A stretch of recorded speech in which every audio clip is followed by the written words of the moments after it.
नमस्कार, मैं हूं राज और आप देख रहे हैं प्योर पॉलिटिक्स। पाकिस्तान में एक तरह से तख्ता पलट हो चुका है। पाकिस्तान में तख्ता पलट हो चुका है। वहां के आसिम मुनीर, फील्ड मार्शल आसिम मुनीर ने वहां की सत्ता पे कब्जा कर लिया है। वो कब्जा इसलिए किया है और इस तरह से किया है कि आसिम मुनीर ने पाकिस्तान के चीफ ऑफ डिफेंस फोर्सेस का पद संभाल लिया है। गुरुवार को आसिम मुनीर पाकिस्तान के पहले चीफ ऑफ डिफेंस फोर्सेस बन गए हैं। मतलब अब उनकी सत्ता पे पूरी पकड़ हो गई है। उनसे बड़ा आज की तारीख में पाकिस्तान में कोई नहीं है। वहां की जो सिविलियन सरकार है, जिसको शहबाज शरीफ हेड करते हैं, वो बिल्कुल एक कठपुतली बन के रह गई है। उनके पास कोई वास्तविक शक्ति नहीं रही है, पावर नहीं रहा है, क्योंकि सारी शक्तियां अब आसिम मुनीर के पास आ गई हैं। अब ये जो 27वां संशोधन हुआ पाकिस्तान के संविधान में, उसने ये सैयद आसिम मुनीर, जिन्होंने ये भारत पाकिस्तान के बीच जो युद्ध हुआ उसमें झूठी जीत का दावा करके पहले तो अपने आप को फील्ड मार्शल बना लिया। देखिए कितना शातिर है ये आदमी। पहले तो झूठी जीत का दावा करके खुद को फील्ड मार्शल बना लिया और उसके बाद शहबाज शरीफ को इस बात के लिए मजबूर कर दिया कि वो संविधान में संशोधन करे। और ये 27वां संशोधन हुआ। उसके बाद पाकिस्तान के जितनी भी फोर्सेज हैं, जो तीनों सर्विसेज हैं, आर्मी, एयरफोर्स, नेवी, ये सब अपने अंदर ले लिया। वो कैसे लिया? उसने एक नया पोजीशन क्रिएट करवाया, chief of defence forces, CDF, और 5 साल का फिक्स टर्म। अब वो अगले 5 साल तक सत्ता में बने रहेंगे। वो सत्ता ही है, अभी तक तो वैसे सत्ता वही चला रहे थे, लेकिन उनका टर्म इसी नवंबर में खत्म हो रहा था। लेकिन इससे पहले कि उनका टर्म खत्म होता, उन्होंने अपने लिए एक नया पद क्रिएट करवा लिया है, सीडीएफ का। और यह पद इतना शक्तिशाली है, इसके पास, आसिम मुनीर के पास, ना सिर्फ अब तीनों सर्विसेज होंगी, बल्कि जो न्यूक्लियर आर्म्स है पाकिस्तान के, वो भी उनके पास होगा। तो आप समझिए किस तरह से आसिम मुनीर ने पाकिस्तान पर अपना शिकंजा कस लिया है। और ये ध्यान रखिए, ये जो शिकंजा कसा है, इसमें डोनाल्ड ट्रंप की पूरी सहमति है। ये जब से डोनाल्ड ट्रंप ने आसिम मुनीर को ओवल ऑफिस में बुला करके लंच करवाया और ये दिखाया कि बहुत ही करीबी है ये आसिम मुनीर उसका, क्योंकि आसिम मुनीर ने नोबेल पुरस्कार के लिए डोनाल्ड ट्रंप को नॉमिनेट किया था। तो उसके बाद डोनाल्ड ट्रंप ने जिस तरह से ओवल ऑफिस में बुला करके लंच किया आसिम मुनीर के साथ, उसके बाद से तो आप समझिए कि आसिम मुनीर का दिमाग 7वें आसमान पर है।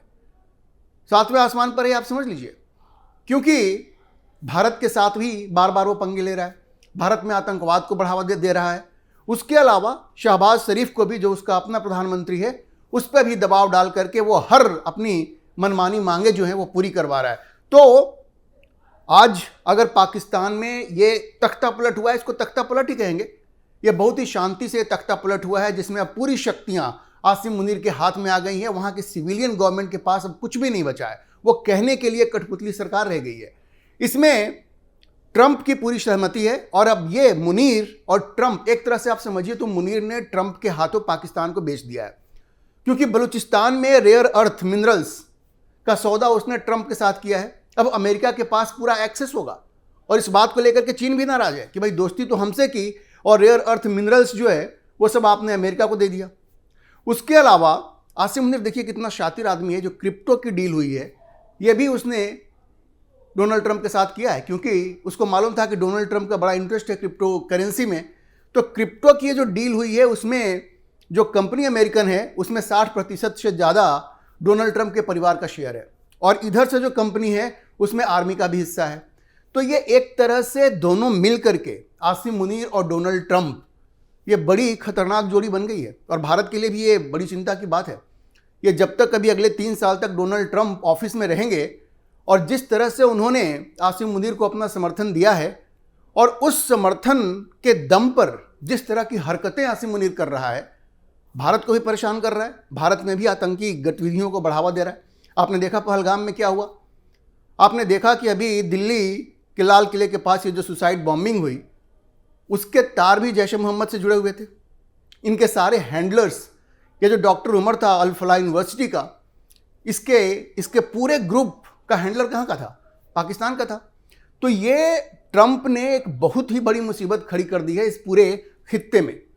पाकिस्तान के लिए भी, पाकिस्तान में लोकतंत्र के लिए भी और भारत के लिए भी। तो चलिए, भारत तो मुकाबला कर लेगा। ऑपरेशन सिंदूर में जिस तरह का सबक सिखाया भारत ने, तो आसिम मुनीर को यह मालूम है कि आगे अंजाम क्या होगा अगर दूसरी बार ये युद्ध हुआ तो। लेकिन पाकिस्तान में जिस तरह से उसने शहबाज शरीफ को ठिकाने लगा दिया, एक तरह से बिल्कुल कोने में कर दिया है, दीवार के पास टिका दिया है उसको, वो अपने आप में बड़ा महत्वपूर्ण है। अच्छा देखिए, वैसे तो पाकिस्तान में मिलिट्री रूल कोई नई बात नहीं है। ये तो जब से पाकिस्तान अलग हुआ 1947 से ही वहाँ पे लगातार मिलिट्री रूल चलता आया है। तो पाकिस्तान के लोग इसके अभ्यस्त हो चुके हैं। देखिए, आखिरी जो वहाँ मिलिट्री रूलर था परवेज मुशर्रफ, जिसने ओपनली कंट्री को रूल किया। 1999 में वो नवाज शरीफ के खिलाफ उसने तख्ता पलट किया था और 2008 तक वो प्रेसिडेंट थे। उसके बाद से भी जो सरकार चली तो आर्मी की ही चलती थी, लेकिन कम से कम कॉन्स्टिट्यूशनली, संवैधानिक तौर पे वहाँ जो सिविलियन गवर्नमेंट थी उसके पास सारे पावर्स हुआ करते थे। आज की तारीख में ये सबको अपॉइंट करने का पावर पहले हुआ करता था प्रधानमंत्री के पास। अब ये सारे पावर, जैसे army chief, navy chief, air force chief, इन सबों को अपॉइंट करने का पावर होता था प्रधानमंत्री के पास। लेकिन अब ये सारे जो नियुक्तियां होंगी वो सब इनके रिकमेंडेशन पे होंगी, आसिम मुनीर के रिकमेंडेशन पे। तो आप समझिए कि कितना पावरफुल ये आदमी होगा। और सारे न्यूक्लियर वेपन्स आसिम मुनीर के पास होंगे। पहले ये प्रधानमंत्री के पास हुआ करता था।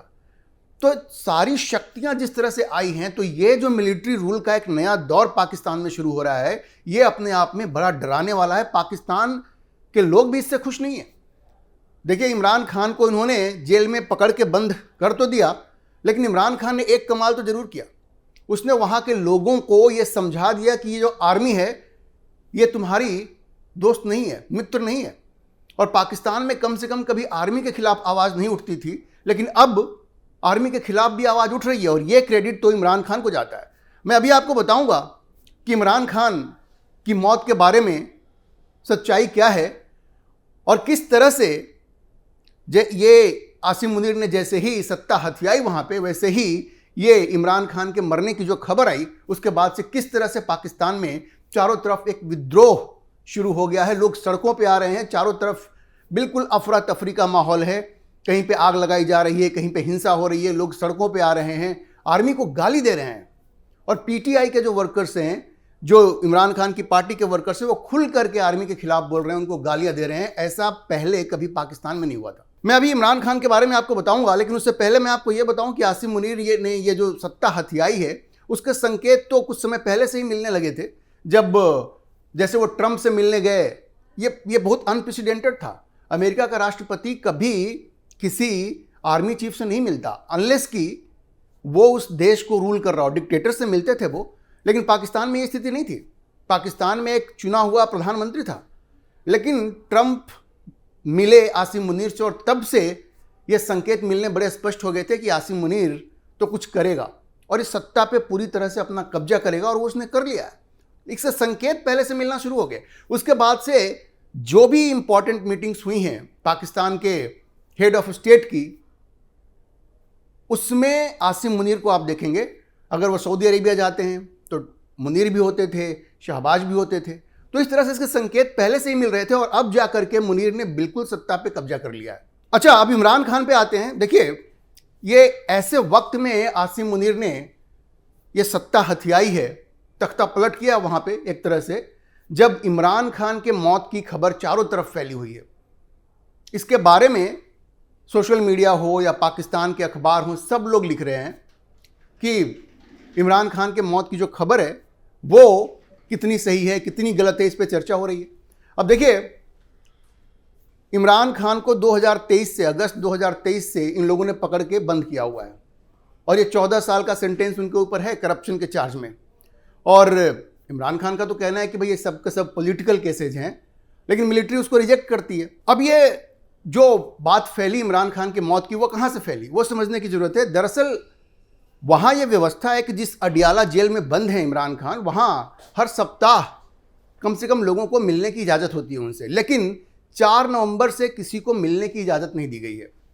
4 नवंबर से इमरान खान से किसी को मिलने की इजाज़त नहीं दी गई है। और वहाँ के जो अथॉरिटीज़ हैं उन्होंने ये बताया भी नहीं है कि भाई रिस्ट्रिक्शन क्यों लगाया गया है। तो जब आप इस तरह के रिस्ट्रिक्शन लगाएंगे तो इस तरह की अफवाह तो फैलेगी। और कहा तो ये जा रहा है, पीटीआई का आरोप ये है कि भाई उनको मेडिकल फैसिलिटीज भी नहीं दी जा रही हैं और उनकी फैमिली को भी मिलने नहीं दिया जा रहा है। अच्छा, ये जो इमरान खान की मौत की खबर है या जो अफवाह है, जो भी हो, वो ज़्यादा तेज तब हो गई जब इमरान खान की 3 बहनें उनसे मिलने की कोशिश करती हैं और उनको मिलने नहीं दिया जाता और उनके साथ बदतमीजी होती है, उनके साथ मारपीट होती है। अडियाला जेल के बाहर ये मारपीट होती है। अब उनकी एक जो बहन है नौरीन नियाजी, वो ये कहती हैं कि भाई वो तो पीसफुली वहाँ पे प्रोटेस्ट कर रही थी और उनकी चिंता ये थी कि इमरान खान की हेल्थ एक्चुअली है क्या, वो जानना चाहती थी। लेकिन उनका कहना है कि उनके साथ बहुत ही बदतमीजी हुई, उनके साथ बहुत ही बुरा व्यवहार हुआ। एक तो उनको मिलने नहीं दिया गया, उसके बाद उनके साथ बहुत ही गलत व्यवहार हुआ। अच्छा, उसके बाद अभी जो सोहेल अफरीदी हैं, जो पाकिस्तान के खैबर पख्तूनख्वा के चीफ मिनिस्टर हैं, वो भी जाकर के वहाँ धरने पे बैठ गए जेल के बाहर। ये जो अडियाला जेल है वो रावलपिंडी में है और वहाँ जाकर के बैठ गए क्योंकि उनको भी मिलने नहीं दिया गया। अब एक चीफ मिनिस्टर को भी इमरान खान से, उनकी ही पार्टी के बॉस से मिलने नहीं दिया जा रहा है। तो ये सारी वजहें रहीं जिनकी वजह से ये खबर तेज़ी से फैली कि इमरान खान की मौत हो गई है। और अफगानिस्तान टाइम्स, जो एक अफगानिस्तान का अखबार है, उसने सबसे पहले ये खबर ब्रेक की थी कि इमरान खान की मौत हो गई है।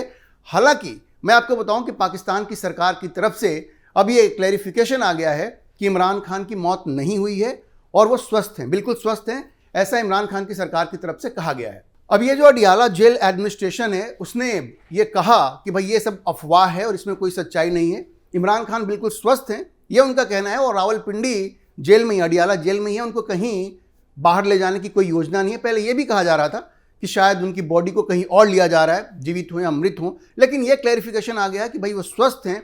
और ये पाकिस्तान की सरकार का कहना है। अडियाला जेल जिसमें वो बंद थे, वहाँ से खबर आ रही है कि इमरान खान पूरी तरह से स्वस्थ हैं और उनके मौत की खबर झूठी है। देखिए, पाकिस्तान की जो सरकार है उसका ये मौक़िफ़ है।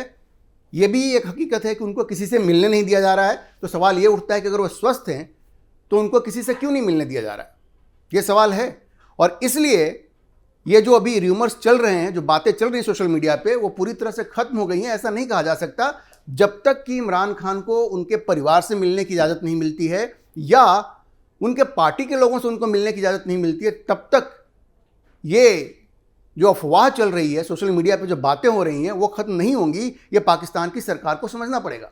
तो जैसा मैंने कहा कि एक क्लैरिफिकेशन तो आ गया है, लेकिन जब तक उनको मिलने की इजाज़त नहीं दी जाती है तब तक ये खबर ख़त्म नहीं होगी उनके मौत की। और दूसरी बात यह है कि इतने लंबे समय से उनको जेल में जो पकड़ के रखा है, जो बंद किया हुआ है, और ये तो बिल्कुल स्पष्ट होता है कि जिस तरह से उनको सज़ा दी गई है वो बिल्कुल शैम है, वो उसमें कोई दम नहीं है। पीटीआई के सपोर्टर्स ये कहते हैं कि चूंकि आर्मी को उनसे खतरा हो गया था इसलिए उनको पकड़ के जेल में बंद कर दिया गया। और ये सब पाकिस्तान में एक रिवायत रही है, ऐसी परंपरा रही है कि जो भी सरकार में आता है तो वो अपने अपोजिशन को पकड़ के बंद कर देता है। इमरान खान भी जब थे तो नवाज शरीफ को पकड़ के इन्होंने बंद कर दिया था। लेकिन इमरान खान ने जिस तरह से आर्मी के खिलाफ वहाँ सेंटिमेंट पैदा कर दिया है, वैसा पहले कोई नेता नहीं कर पाया था।